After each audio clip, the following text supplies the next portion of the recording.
할렐루야. 무더위 중에도 말씀을 사모해서 또 은혜 자리에 오신 여러분들에게 하나님의 크고 놀라운 은혜, 또 시원케 하시는 그 축복이 가득할 수 있게 되기를 바랍니다. 여러분들 혹시 그 공사가 멈춘 건물을 보신 적이 있습니까? 그 건물이 공사가 중단되어서 흉물이 된 그런 모습들을 우리가 주변에서 자주 볼 수 있는데, 첫 번째 사진 한번 볼까요? 저 대한민국에 있는 그 건물이고요. 약 30년 전에 아파트를 짓다가 말았습니다. 저게 어디에 있냐면 충남 보령, 그 대천 바닷가 가다 보면 왼쪽에 저렇게 아파트가 있습니다. 제가 저거 사진 찍으려고 이렇게 점프를 해가지고, 이렇게 제가 키가 얼마나 큰지 여러분들 상상이 되실 겁니다. 그래서 이제 저도 부모님이 대천에 계셔서 가끔 가다 보면 참 아깝다. 거의 다 짓다가 좀 창문만 달고 그 내부 공사만 하면 되는데 어쩌다 저렇게 됐을까. 지나가면서 무슨 사연인지는 모르겠는데, 아무튼 대천 바닷가에 있는 저 아파트를 보면서 그 건물이 그 중단된 저 모습을 보면서 안타까울 때가 많이 있습니다. 두 번째 사진은 조금 마음의 준비를 하시고 보셔야 되는데, 이건 뭐 짓다 말았죠. 이제 뼈대 좀 세우다가 철근 좀 이게 쭉 뽑아놓고 그냥 중단되었는데, 건물이 중단되면 그냥 멈춰 있는 게 아니라 방치된 저곳에 사람들이 쓰레기도 갖다 버리고, 또 저기서 불량한 사람들이 모임을 갖기도 하고, 또 잘못하면 사건 사고의 현장이 되어 버리기도 하는 것입니다. 저렇게 공사가 멈춘 건물들을 우리가 흉물이라고 얘기를 하죠. 그런데 저 모습 그대로 있는 것이 아니라 주변 사람들의 눈살을 찌푸르게 합니다.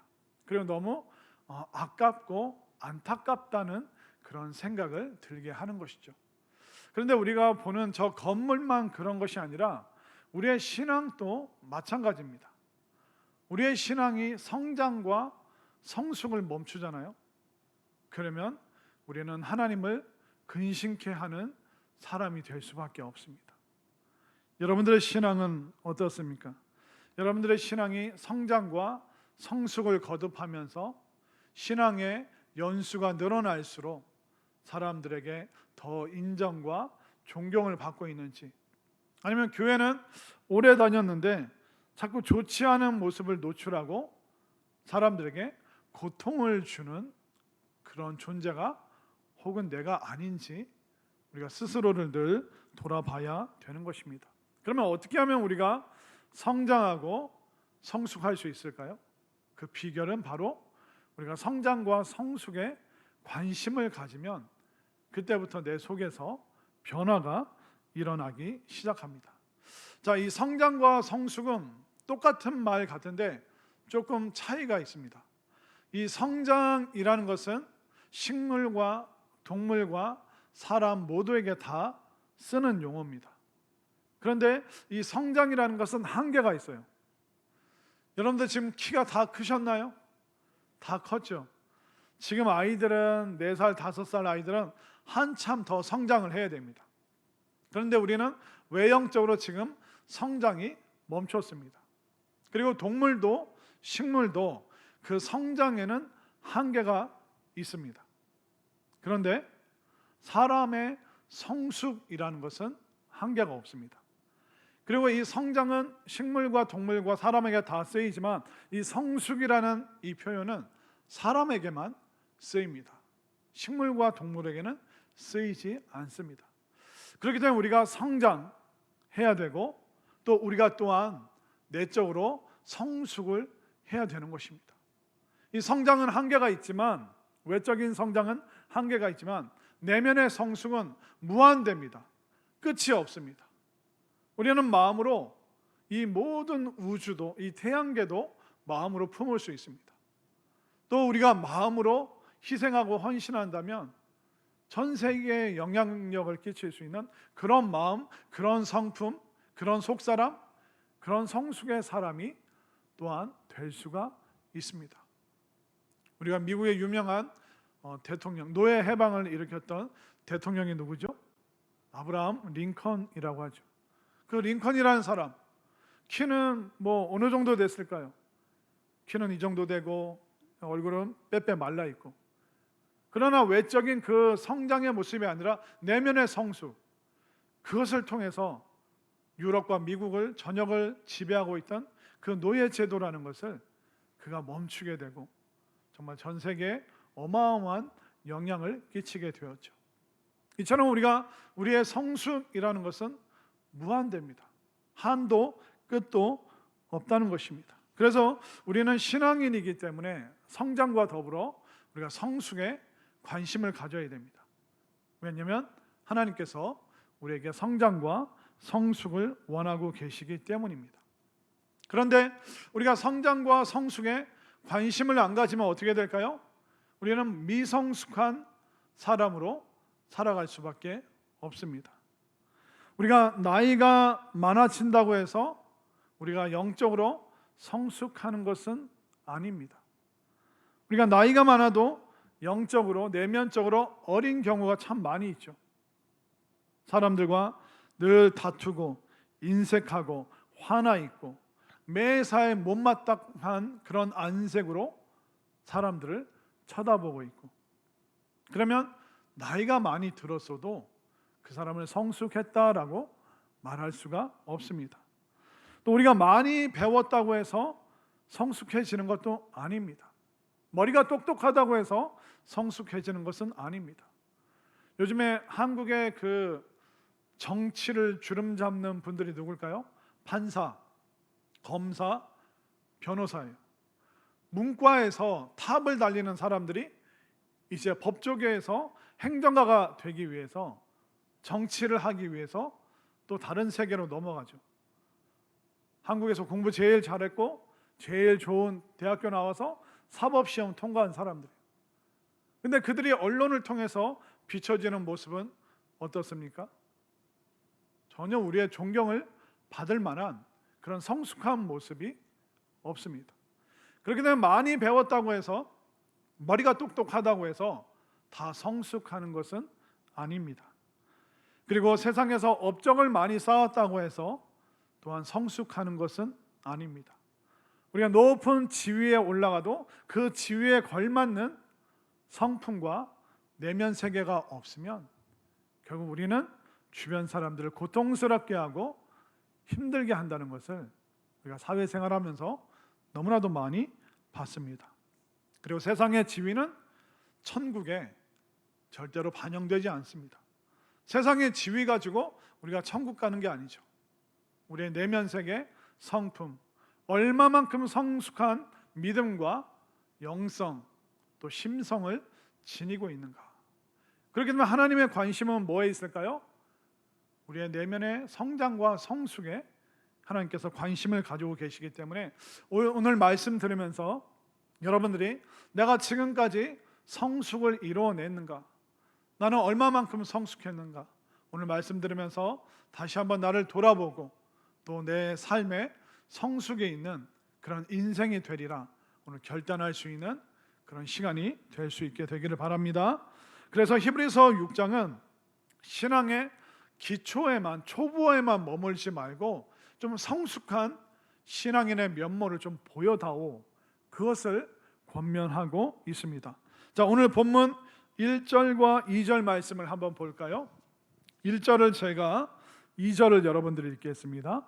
그러므로 우리가 그리스도의 도의 초보를 버리고 죽은 행실을 회개함과 하나님께 대한 신앙과 세례들과 안수와 죽은 자의 부활과 영원한 심판에 관한 교훈의 터를 다시 닦지 말고 완전한 대로 나아갈지니라. 1절에 보면 우리가 그리스도의 도의 초보를 버리고, 그러니까 기초적인 거, 미성숙한 거 좀 버리고 우리가 좀 성숙으로 나아가자라고 말을 하고 있는데, 이 1, 2절을 그 공동 번역으로 보면 조금 더 이해하기 쉽습니다. 자, 1절을 제가 2절을 여러분들 읽겠습니다. 그러므로 우리는 그리스도 교회의 초보적 교리를 넘어서서 성숙한 경지로 나아갑시다. 이제 와서 죽음에 이르는 행실을 버리고 돌아서는 일과 하나님을 믿는 일과 세례와 안수 그리고 죽은 자들의 부활과 영원한 심판과 같은 기초적인 교리를 다시 배우는 일은 없도록 합시다. 그러니까 이 사도 바울이 말하고 있는 이 기초적인 교리라는 게 뭘까요? 그리고 초보의 단계에 있는 사람들은 어떻게 말하고 어떻게 행동하는지 사도 바울이 차근차근 설명해 주고 있습니다. 자, 신앙의 성숙에 이르지 못한 사람이 어떤 초보의 행동을 할까요? 다시 오늘 본문 개역개정 1절로 한번 보여주시길 바랍니다. 오늘 본문 1절 말씀. 그러므로 우리가 그리스도의 도의 초보를 버리고 죽은 행실을 회개함, 하나님께 대한 신앙, 이 1절에 나오는 이 두 가지가 초보적인 행동이래요. 그러니까 첫 번째는 죽은 행실을 회개함. 이게 뭐냐면 자꾸 회개만 반복하는 거예요. 그러니까 말씀 들으면 나 이번에 도전 받았어. 그래, 나 이번에 기도해야지. 도전 받았어. 나 성경 통독해야지. 그런데 그게 죽은 행실이라는 거예요. 더 이상 이어가질 못하는 거예요. 한 3일 기도하다가 그만둡니다. 3일 정도 성경 읽다가 그만둡니다. 그러니까 마음의 결단과 결심을 하고 회개를 하는데 그 회개가 3일 이상 못 가는 거예요. 그래서 계속 그 초보적인 회개, 그런데 그 행실은 마치 죽은 것 같고 아무런 그 행동에 열매도 맺지 못하고 또 후회하고 또 후회하고 또 회개하고 또 회개하고 언제까지 그렇게 악순환만 하다가 그 반복되는 후회와 회개의 그 초보에 머물러 있을 것인가, 거기에 대해서 지적을 하고 있는 것입니다. 또 1절 후반에 또 뭐라고 말하고 있습니까? 하나님께 대한 신앙과 이건 좋은 거 아닙니까?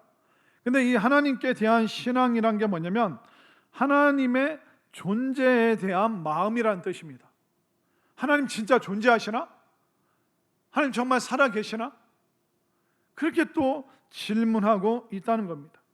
그러니까 어려움이 조금만 생기면 하나님 계신 거 맞아요? 하나님 살아 계시면 왜 나에게 이런 일이 일어나요? 왜 나에게 이런 아픔이 있어요? 여러분들, 아픔과 어려움은 모든 사람들이 다 갖고 있어요. 그러나 신앙이 성숙하지 못하고 미성숙하고 초보인 사람들은 그 하나님의 존재에 대해서 늘 의심하는 거예요. 평소에는 아무런 의심이 없어요. 근데 조금만 어려워지면 하나님 계시나? 하나님 살아 계세요? 창조주 하나님이 계세요? 진짜 하나님이 심판하셔요? 계속 다람쥐 쳇바퀴 돌듯이 또 그 질문, 또 그 질문. 그러면 그 사람은 여전히 신앙의 초보 가운데 하나님의 존재에 대해서 의심하는 일을 이제 좀 그만두고 하나님 안에서 좀 온전한 신앙, 성숙한 신앙을 가져야 된다, 그렇게 말하고 있는 것이죠. 그리고 2절로 가볼까요? 또 초보가 뭘까요? 2절에 나오는 첫 번째 단어가 세례들과, 세례가 아니라 세례들이라고 말하는데 우리가 받는 이 물세례를 말한다기보다 유대교가 갖고 있는 정결 예식을 말하고 있는 겁니다. 우리는 세례 예식을 통해서 내가 구원받은 사람이라는 것을 온 교회 회중 앞에 증언을 하는 것이죠. 그런데 이 신앙의 초보에 있는 사람들은 내가 물세례 받은 게 맞냐, 아니면 유대인의 정결 예식을 통해서 내가 깨끗해졌느냐, 그러니까 세례 예식을 통해서 내가 구원의 확신을 가졌느냐, 아니면 유대인들이 들어오고 나갈 때마다 손 씻고 발 씻고 저걸 잘하면 모든 죄가 씻김 받는 게 아닌가, 계속 거기서 갈팡질팡하고 있는 거예요. 세례가 아니야 세례들. 내가 구원받는, 죄사함 받는 그 회개의 세례가 있었는데 또다시 유대인들이 갖고 있는 정결 예식을 해야지만 내가 깨끗해지는 거 아닌가? 그 수많은 세례들 사이에서 왜 갈팡질팡하고 있느냐? 우리가 분명 예수 그리스도를 믿음으로 말미암아 물세례를 받고 물세례를 통해서 우리가 구원받았음을 확증하였는데 왜 또 유대인들의 그 율법주의에 빠져서 그쪽을 기웃거리고 있느냐? 이 히브리서는 유대 율법주의자들과 이 믿음, 이 양자 사이에서 방황하는 사람들에게 우리가 율법을 지킴으로 구원받는 것이 아니라 오직 믿음으로 말미암아 구원받고 이 믿음의 선진들, 믿음의 사람들을 보아라. 믿음으로 우리가 구원받는 것이다. 그런데 믿음으로 구원받고 그것을 교회 앞에서 물 세례를 통해서 구원을 확증하였는데 어찌 또 다시 유대인들의 정결 예식 거기에 빠져서 너희들이 또 율법 속에 얽매이고 있느냐. 그건 여전히 신앙의 초보다라고 말을 하고 있는 것이죠. 또 2절의 두 번째 단어가 뭡니까? 세례들과 안수와. 이 안수라는 게 여러 가지가 있습니다. 구약 성경에서는 동물에게 죄 지은 내가 안수를 해서 내 죄가 동물에게 전가될 때 그렇게 안수할 때가 있습니다. 그리고 제사장과 부모가 사람들을, 자녀들을 축복할 때 또 안수하는 게 있고요. 그리고 또 세례 받을 때, 신약에서 세례 받을 때, 또 신앙을 개종할 때, 그때 또 신약 시대 때 그런 안수가 있었습니다. 그런데 신앙생활 하다가 또 내가 죄를 짓고 뭐 잘못하면 나 세례할 때 받는 그 안수 또 받아야 돼요? 그 안수 또 받아야 돼요? 우리가 회개함으로 깨끗해지잖아요. 그런데 다시 또 처음으로 돌아가서 세례받고 또 안수받고 또 죄 지으면 다시 또 세례받고 안수받고 계속 그렇게 반복하면 되나요? 이게 너무나도 초보적인 질문이기 때문에 계속 거기에 좀 머물러 있지 말라, 그렇게 성경은 말하고 있습니다. 또 2절 말씀, 세례들과 안수와 죽은 자의 부활과 영원한 심판에 관한 교훈의 털을 닥지 말고. 그러니까 죽은 자의 부활, 영원한 심판, 이걸 또 물어보는 거예요. 정말 죽은 자가 부활합니까? 죽은 후에 심판이 있습니까? 천국이 있습니까? 지옥이 있습니까? 하나님 나라가 진짜 실제합니까? 하나님 나라 가면 상급 받습니까? 이걸 또 의심하면서 계속 물어보는 그 일을 좀 멈춰라. 언제까지 허구한 날 그것이 안 믿어져서 또 물어보고 그렇게 할 거냐? 언제까지 우리가 기초적인 질문에만 맴돌 것인가? 그렇게 말을 하고 있습니다. 그래서 2절 후반절에 뭐라고 말하고 있습니까? 영원한 심판에 관한 교훈의 털을 닥지 말고 완전한 대로 나아갈지니라. 그러니까 우리가 완벽해진다는 것이 아니라 성숙으로, 성장으로 나아가라. 그런 기초적인 질문들, 계속 반복되는 회개, 반복되는 기초적인 질문들, 그거 좀 멈추고 이제는 성숙의 자리로 사람들을 구원으로 인도하고 교회를 든든히 세우고 선교적인 일에 동참하고 하나님 나라가 확장되는 그 꿈과 비전을 가지고 좀 우리가 거대한 이야기, 놀라운 이야기를 해야지 언제까지 구구절절 그걸 또 설명하고 있겠느냐?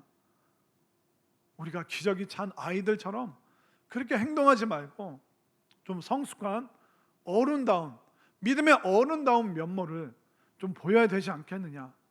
그렇게 사도 바울이 힘주어 말하고 있습니다. 그러면 이 성숙이라는 것이 왜 중요할까요? 자, 3절로 가볼까요? 자, 3절 말씀 시작. 하나님께서 허락하시면 우리가 이것을 하리라. 그러니까 하나님께서 우리가 성장하고 성숙하는 거, 이거 하나님께서 기뻐하시고 허락하시는 일이다. 그러니까 하나님께서 우리의 성장과 성숙을 얼마나 바라고 계시는가. 왜냐하면 우리가 성숙하지 못하고 미성숙한 상태로 있으면 어떻게 됩니까?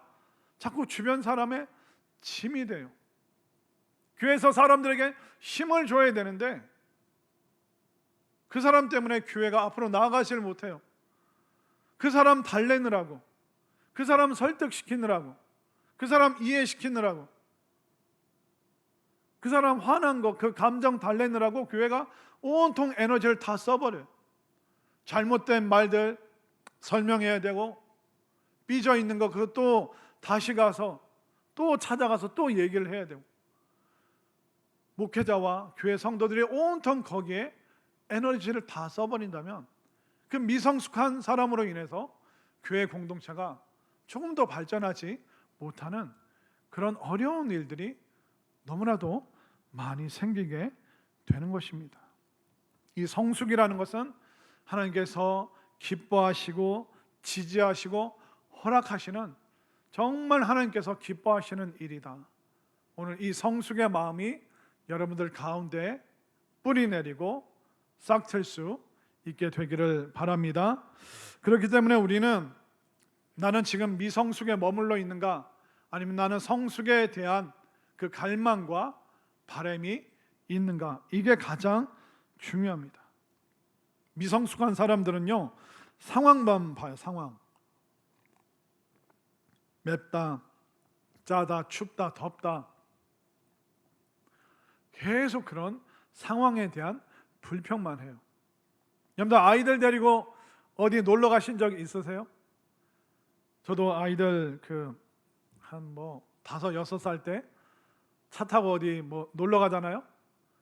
그럼 차 탄 지 5분 만에 뭐라 하는지 알아요? 아세요? 아빠 언제 도착해? 아니 지금 바닷가까지 2시간 가야 되는데 출발한 지 5분 됐는데 아빠 언제 도착해? 10분 지났어요. 뭐라 그래요? 다 왔어? 1시간 50분 가야 돼. 계속 물어봅니다. 좀 잠 좀 들었으면 좋겠어요. 그만 좀 물어봤으면 좋겠어요. 그래서 힘들게 막 갔어요. 그러면 또 내리자마자 뭐라 그래요? 아빠 더워 죽겠어. 아빠 안아줘. 아빠 시원한 거 사줘. 아이스크림 사줘. 사탕 사줘. 아이들 데리고 가다 보면 부모의 화가 짜증이 여기까지 올라오죠. 근데 그걸 꾹꾹 참고, 그래 놀러 왔는데 오랜만에 바람 쐬러 왔는데 애들 데리고 나왔는데 내가 화내면 안 되지. 그러니까 미성숙한 아이들과 함께 있다 보면 부모들이 도 닦는 시간들이 참 많이 있습니다. 아마 여러분들도 다 그런 시간들을 지내 오셨을 겁니다. 그렇기 때문에 미성숙한 사람들은 아이들처럼 덥다, 춥다, 짜다, 맵다, 안 좋다, 계속 그런 얘기만 해요. 그런데 성숙한 사람들은 어떻게 할까요? 늘 좋게 해석을 하려고 노력을 하죠. 성숙한 사람들은 추우면 뭐라 그럴까요? 야, 눈 내리면 스키 타러 가도 좋겠다. 성숙한 사람들은 더우면 뭐라 그럴까요? 와, 이 더운 날 시원한 계곡에 발 담그고 수박 먹으면 진짜 맛있고 시원하겠다. 그런 말을 하죠. 또 비빔밥이 짜면 어떻게 할까요? 아유, 한 그릇 더 넣어서 배부르게 먹어야지. 야, 맛있겠다. 싱거우면 뭐라 할까요? 아우, 소금 더해서 다시다 더해서 더 맛있게 먹으면 되지 뭐. 와, 먹을 수 있는 양이 더 늘었네. 그러니까 미성숙한 사람들은 상황과 환경에 늘 짜증을 내요. 그러나 성숙한 사람들은 그 어려운 환경과 여건 속에서도 어떻게 해서든 좋게 해석하고 반응하려고 하죠. 얘들아, 야, 얼마나 좋아. 저 바다 좀 봐. 엄마 나 발에 모래 다 묻었어. 나 집에 갈래. 좋게 해석하려고 하는 사람과 모든 것을 짜증으로 반응하는 사람. 그러니까 성숙과 미성숙의 그 차이는 너무나도 크다는 것입니다. 성숙한 사람들은 나의 아픔은 하나님을 만나기 위한 통로구나. 내가 마음 아프지 않았다면 어떻게 하나님의 마음에 내가 닿았을까? 그런 생각을 합니다. 근데 그 미성숙한 사람들은 하나님 어떻게 나한테 이러실 수가 있어요? 내가 하나님께 얼마나 잘했는데요. 늘 하나님을 향해서 불평, 불만이 끝이 없습니다. 성숙한 사람은 나의 외로움은 하나님의 충만으로 채우는 공간이구나. 그렇게 생각을 합니다. 나의 질병과 어려움을 내가 하나님 가까이 만나도록 하는 안내자구나. 내가 아파 보니 삶이 얼마나 소중하고 하나님께서 평소에 건강 주신 게 얼마나 놀라운 축복이 있고 내가 있다가 없어보고 내가 잃어버려 보니 그동안 내가 하나님을 안 붙잡고 내가 엉뚱한 거 붙잡고 살았구나. 그러니까 성숙한 사람들은 어려움 앞에서, 질병 앞에서, 고난 앞에서, 외로움 앞에서 하나님의 놀라운 뜻을 발견하고 하나님께 더 가까이 가는 통로로 삼는다는 것을 믿으시기를 바랍니다. 그렇기 때문에 우리는 미성숙에서 성숙으로, 성장과 성숙에 관심을 더 가지시는 여러분들이 되기를 바랍니다. 자, 그러면서 우리가 조금씩 난해한 구절들을 좀 하나씩 보도록 하겠습니다. 자, 4절 말씀 한 목소리로 시작. 한번 빛을 받고 하늘의 은사를 맛보고 성령에 참여한 바 되고. 자, 한번 빛을 받고, 이것은 사도 바울이 그 다메섹 도상에서 예수님을 빛 가운데 만났던 것을 연상시켜주고 있죠. 그렇기 때문에 사도 바울이 우리가 어떤 사람들이냐, 우리가 한번 빛을 받고 우리가 예수님의 그 은혜의 빛을 받았고 하늘의 은사를 맛봤고 성령에 참여한 바, 그러니까 여러 가지 성령의 능력의 기적을 본 사람들이라는 거예요, 초대교회 성도들이. 그리고 5절을 보십시오. 5절 함께 읽습니다. 시작. 하나님의 선한 말씀과 내세의 능력을 맛보고도, 빛을 받고 은사를 맛보고 성령의 기적에 참여한 바 되고 하나님의 선한 말씀을 받고 내세의 능력, 천국의 능력을 맛보고도 이렇게 되는 사람들이 있어요. 미성숙한 사람들은 어떻게 됩니까? 6절로 가볼까요? 자, 6절 말씀 시작. 타락한 자들은 다시 새롭게 하여 회개하게 할 수 없나니 이는 그들이 하나님의 아들을 다시 십자가에 못 박아 드러내놓고 욕되게 함이라. 6절 말씀이 굉장히 무서운 말씀으로 표현되어지고 있습니다. 6절을 다시 한번 보시길 바랍니다. 4절과 5절의 은혜와 능력을 맛보고도 타락한 자들은 다시 새롭게 하여 회개하게 할 수 없나니 이는 그들이 하나님의 아들을 다시 십자가에 못 박아 드러내놓고 욕되게 함이라.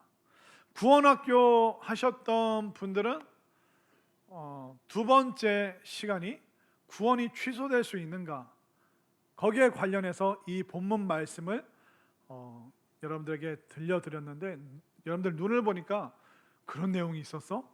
우리가 그런 거 배웠어? 생전 처음 듣는 이 성경 구절로 여기시는데,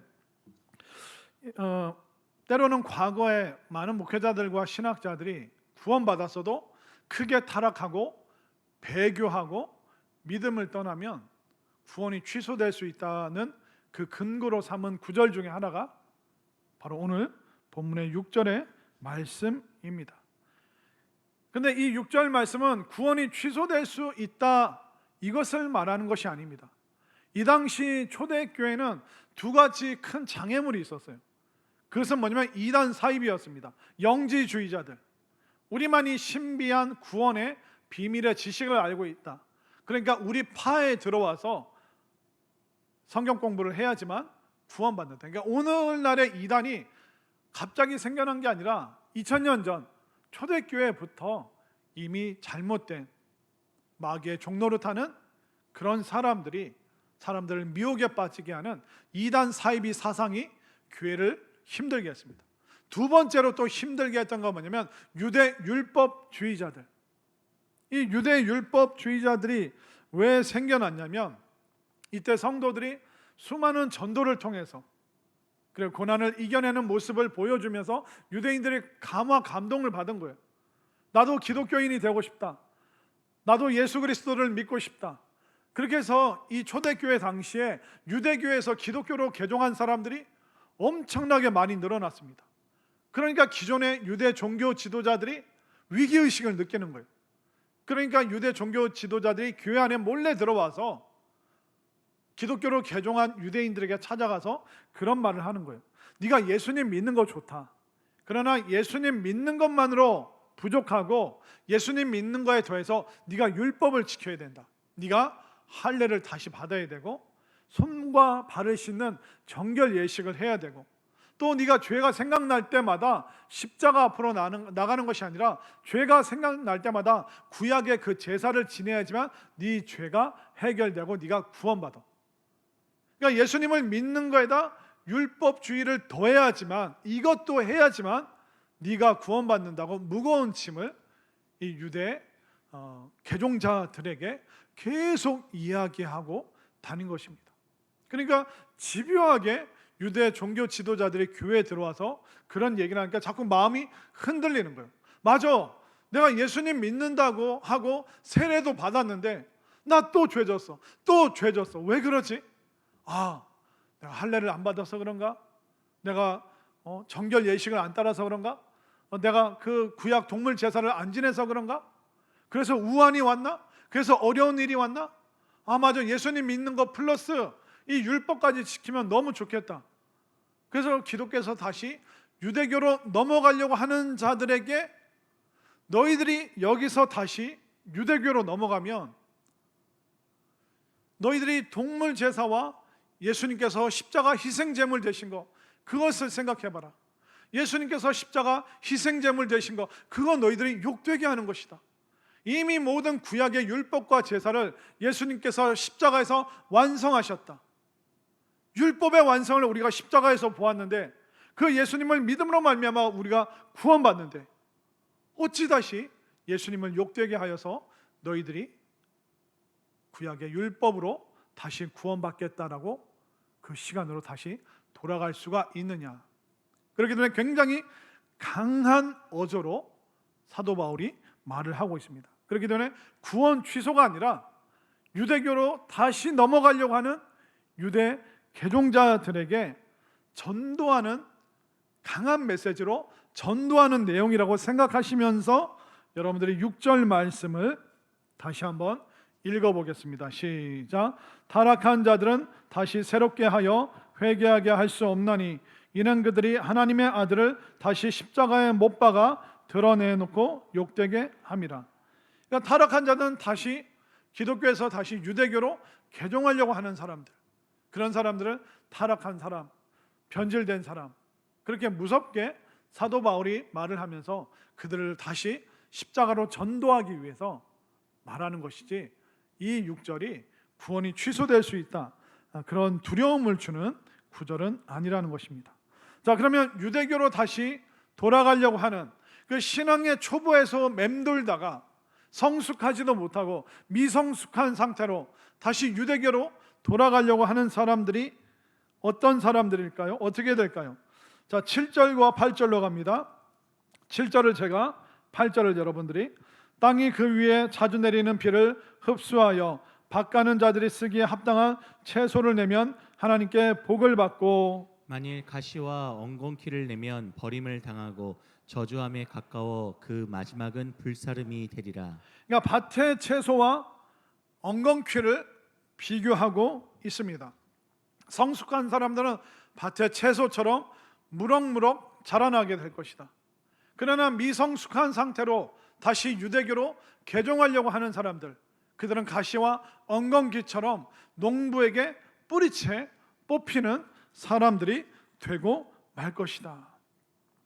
또 다시 한번 무섭게 이것을 강조하고 있습니다. 너희들은 가시와 엉겅퀴 될 거야? 그렇게 야단치면서 사도 바울이 말하고 있죠. 그런데 너희들이 미성숙하게 살았으면 좋겠어. 너희들이 엉겅퀴가 됐으면 좋겠어. 너희들이 뿌리채 뽑혔으면 좋겠어. 그 말을 하는 것이 아닙니다. 가끔 부모님들이 애가 너무 공부 안 하면 그런 말 하죠. 너 공부 안 하면 바보 된다. 그 바보 되라는 거예요? 바보 되지 말라는 거예요? 바보 되지 말라는 거죠. 너 그렇게 살면 거지 된다? 아니죠. 너 그렇게 살면 거지 된다? 거지 되라는 거예요? 거지 되지 말라는 거예요? 되지 말라는 거죠. 사도 바울이 그럼 6절과 8절의 말씀을 통해서 가시와 엉겅퀴가 되어버려, 타락하는 사람이 되어버려. 타락하라는 거예요? 타락하지 말라는 거예요? 타락하지 말라는 거죠. 엉겅퀴가 되라는 겁니까? 채소가 되라는 겁니까? 채소가 되라고 강한 어조로, 부모님들 또 애가 말귀를 못 알아들으면 강한 어조로 혼내잖아요. 바보 될 거야? 너 거지 될 거야? 너 그렇게 살 거야? 그렇게 살지 말라는 안타까운 호소를 지금 사도 바울이 하고 있습니다. 미성숙한 상태로 다시 유대교로 넘어가면 그 미성숙한 사람들이 율법주의에 빠져서 또 무거운 짐을 지고 허덕거리지 다시 예수님께로 은혜의 자리로 돌아올까요? 못 돌아오기 때문에 돌아가지 못하도록 전도하는 마음으로, 그들의 인생을 붙잡고자 하는 마음으로, 그들의 삶을 구원하고자 하는 마음으로 사도 바울이 미성숙한 유대교에서 개종한 그들을 향해서 안타까운 심정으로 지금 외치고 있는 것입니다. 9절 말씀으로 또 한번 넘어가 볼까요? 자, 9절 말씀 시작. 사랑하는 자들아, 우리가 이같이 말하나 너에게는 이보다 더 좋은 것, 곧 구원에 속한 것이 있음을 확신하노라. 사도 바울의 어조가 좀 바뀌죠. 막 화냈다가 뭐라 그래요? 9절에 사랑하는 자들아, 우리가 이같이 말하나, 내가 너희들한테 이렇게 막 너희들 타락한 사람 될 거야? 엉겅퀴 될 거야? 가시 될 거야? 내가 그렇게 말했지만 너희에게는 이보다 더 좋은 것, 더 놀라운 것, 구원에 속한 풍성한 것이 너희들이 성숙을 이룰 때 그것이 너희들에게 가득할 것을 나는 확신하고 확신한다. 너희들은 더 좋은 것을 누리게 될 거야. 신앙의 성숙을 이루어 가면 하나님의 그 풍성하심 가운데 우리는 살아갈 수 있어. 그 이야기를 하고 있는 것입니다. 어린아이들에게는, 애들에게는요, 사탕과 아이스크림이 전부예요. 그것만 있으면 돼요. 이 밥 다 먹으면 엄마가 사탕 줄게.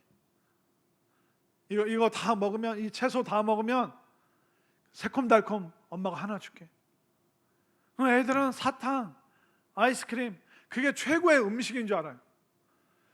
여러분들, 이 세상에 맛있는 게 사탕이랑 아이스크림밖에 없습니까? 세상에 맛있는 게 얼마나 많습니까? 뭐가 있죠? 누룽지, 흰죽. 제가 여러분들 고기만 해도 종류가 얼마나 많습니까? 닭고기를 삼계탕으로도 만들죠. 닭고기를 치킨으로도 만들죠. 또 돼지고기 생각해 보세요.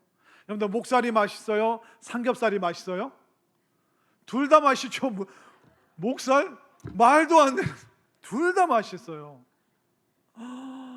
돼지고기로 그 순대도 만들고 순대국밥도 만들고. 돼지고기만 있습니까? 또 무슨 고기가 있어요? 붉은 육고기, 소고기. 저도 한우 몇 번 먹어봤거든요. 세상에, 와, 녹는 게 이런 거구나. 안 먹어보신 분들은 한우 2+를 꼭 드셔보시길 바랍니다. 여러분들, 환갑 잔치 때 드시게 되실 줄로 믿습니다. 환갑 지난 분들이 꽤 많네. 7순이나 8순 때 꼭 애들한테 사달라고 하세요. 애들이 안 사주면 저한테 전화하세요. 제가 꼭 기도해 드릴게요. 소고기 먹을 수 있게 하나님, 우리 권사님 꼭 2+ 먹을 수 있게 해주세요. 네, 그 기도는 해드릴 수 있어요. 여러분들, 그 마블링이 그냥 막 녹습니다. 녹아. 그래도 애들은 뭐라 그래요? 사탕, 아이스크림이 최고야. 고기 관심 없어요. 그냥 빨리 밥 먹고 대충 먹고 그 이게 퍼주는 아이스크림 있잖아요. 그거 하나 착 올려서 그거 먹을 생각밖에 없어요. 세상에 면 요리 한번 얘기해 볼까요? 제가 흰 쌀밥으로 돌솥밥을 하는 먹는 얘기 한번 해볼까요? 피자 얘기 해볼까요? 뭐 또 무슨 얘기? 막국수 얘기 해볼까요? 무슨 얘기를 해볼까요? 감자, 옥수수, 동치미. 여러분, 냉장고 한번 쫙 열어보세요. 먹을 게 얼마나 많아요. 근데 애들은 아이스크림 어디에 없나? 이게 미성숙한 아이들은 딱 몇 가지 생각밖에 못해요. 그러나 성숙한 어른들은 하나님께서 우리에게 주신 이 부요하심, 이 풍성하심, 음식으로 비유를 했지만 이 세상에 풍성함이 얼마나 많습니까? 하나님께서 우리에게 공급해 주실 영혼, 육의 축복이 얼마나 많습니까? 이것을 여러분들 다 누리다가 기쁨으로 하나님 앞에 설 수 있게 되기를 바랍니다. 여러분들 좋은 데 있으면 놀러 많이 가세요. 아멘 안 하세요? 여러분들 제주도도 가시고 일본도 가시고 중국도 가시고 유럽도 가시고 미국도 가시고 아프리카 가서 사자도 한 마리 잡아오시고 호주 가서 코알라도 한번 만져보시고 여러분들 갈 수 있으면 좋은 데 많이 다니시길 바랍니다. 그러나 꼭 하나, 제 선물 하나만 좀 사오세요. 이렇게 캥거루 가죽이라도 있잖아요. 그거라도 좀 뜯어오든지. 여러분들 좋은 데 있으면 많이 가세요. 또 맛있는 거 있으면 많이 드세요. 많이 드시고 그리고 골고루 드시고 운동도 많이 하시고 또 좋은 카페 있으면 뷰 좋은 데 있으면 가세요. 하나님 주시는 그 부요하심, 풍성하심. 근데 우리 육신의 부요함뿐만 아니라 여러분들 정서적으로 감사와 화평과 평안과 담대함, 하나님께서 우리 마음 가운데 부어주실 그 하늘의 그 부요함을 또한 정서적으로 많이 누릴 수 있게 되기를 바랍니다. 또 영적인 그 풍성함, 우리가 믿음이 강하면 우리의 마음과 우리의 몸을 바꿉니다. 우리가 하나님을 향한 그 신뢰가 강하면 강할수록 우리 인생이 위에서 태어나기 때문에 밑에서 태어난 우리의 마음과 육신이 다 바뀝니다. 이 영적인 부요함도 여러분들 받아 누릴 수 있게 되기를 바랍니다. 그러나 미성숙한 사람들은 관심이 사탕과 아이스크림밖에 없어요. 거기에만 여러분들 몰두하지 마시고 하나님이 나에게 주실, 성숙한 사람에게 주실 그 풍성하심, 부요하심, 하나님께서 우리에게 공급하실 그 하늘의 것을, 또 이 땅의 놀라운 축복을 여러분들이 기대하는 성숙의 사람들이 되어 주시기를 바랍니다. 또 성경은 계속 뭐라고 말을 하고 있습니까? 10절 말씀을 볼까요? 10절 말씀 시작. 하나님은 불의하지 아니하사 너희 행위와 그의 이름을 위하여 나타낸 사랑으로 이미 성도를 섬긴 것과 이제도 섬기고 있는 것을 잊어버리지 아니하시느니라. 너희들이 풍성해지고 하나님이 주시는 그 구원 안에 있는 그 부요함을, 성숙함을 누리게 되면 너희들이 했던 행위들, 사랑으로 성도들을 섬기고 또 이제도 앞으로도 섬기고 그 모든 것들 하나님께서 절대로 잊어버리지 아니하신다. 성숙한 마음으로 성숙한 사람들이 행했던 그 사랑의 모든 행위들 하나님께서 다 일일이 기억하신다. 저는 여러분들의 삶이 하나님께 아름답게 기억될 수 있게 되기를 바랍니다. 하나님께서 여러분들의 이름을 떠올릴 때 이렇게 찌푸리시면 어떻게 해요? 여러분들 지나 쭉 살아온 세월들, 여러분들 학교 다니셨죠? 한 3명 정도 다니셨네요. 학교 다녔을 때 선생님들 있잖아요. 초등학교 때 선생님, 중학교, 고등학교 때 선생님, 좋게 기억나는 선생님 있죠? 김대성 선생님. 얼마나 초등학교 3학년 때 애들 얼마나 그렇게 때리는지 아직도 기억이 나요. 안 좋게 기억 떠올려져요. 5학년 때 만났던 이상희 선생님, 얼마나 그 학생들을 사랑해주고 격려해주고, 가난해도 어머니가 신문지에 겨우 런닝 그 하나 사왔는데도 감사해하고 감격해하고, 이상희 선생님 너무 좋은 추억으로, 기억으로 남아 있습니다. 우리는 지나온 모든 사람에 대해서 얼추 다 기억해요. 여러분들 우리 교회에 계셨던 담임 목사님들, 부목사님들 다 생각나시죠? 함께 직장 동료였던 사람들, 군생활 했던 사람들, 이가 갈리게 기억되는 사람이 있고 흐뭇한 미소를 떠올리게 하는 사람들이 또 있습니다. 여러분들 또 그 시어머니들 몇 명의 시어머니 모셨죠? 그 모셨던 시어머니들만 생각해 보세요. 좋게 기억되는 시어머니가 있고 한숨 나는 시어머니가 있고, 우리도 사람들의 그 행위가 다 기억나는데 하나님께서도 기억하신다는 거예요. 성숙한 사람들이 했던 그 모든 행위 다 기억하실 뿐만 아니라 미성숙한 사람들이 힘들게 했고 고통스럽게 했던 것도 다 기억하신다는 거예요. 나는 지금 하나님 앞에 내 인생 모든 것을 걸고 하나님 앞에 어떻게 기억되는 사람인가? 하나님께서 나를 떠올리시면 한숨 쉬시는가? 아니면 하나님께서 나를 떠올리시면 한박 웃음을 지으시는가? 우리가 미성숙한 상태로 있으면 하나님은 근심해하는 사람이에요. 그러나 우리가 성숙한 사람이 되면 하나님께서 나를 기쁨으로 기억하시는 줄 믿으시기를 바랍니다. 그 삶이, 그 성숙의 삶이 여러분들에게 꼭 있게 되기를 바랍니다.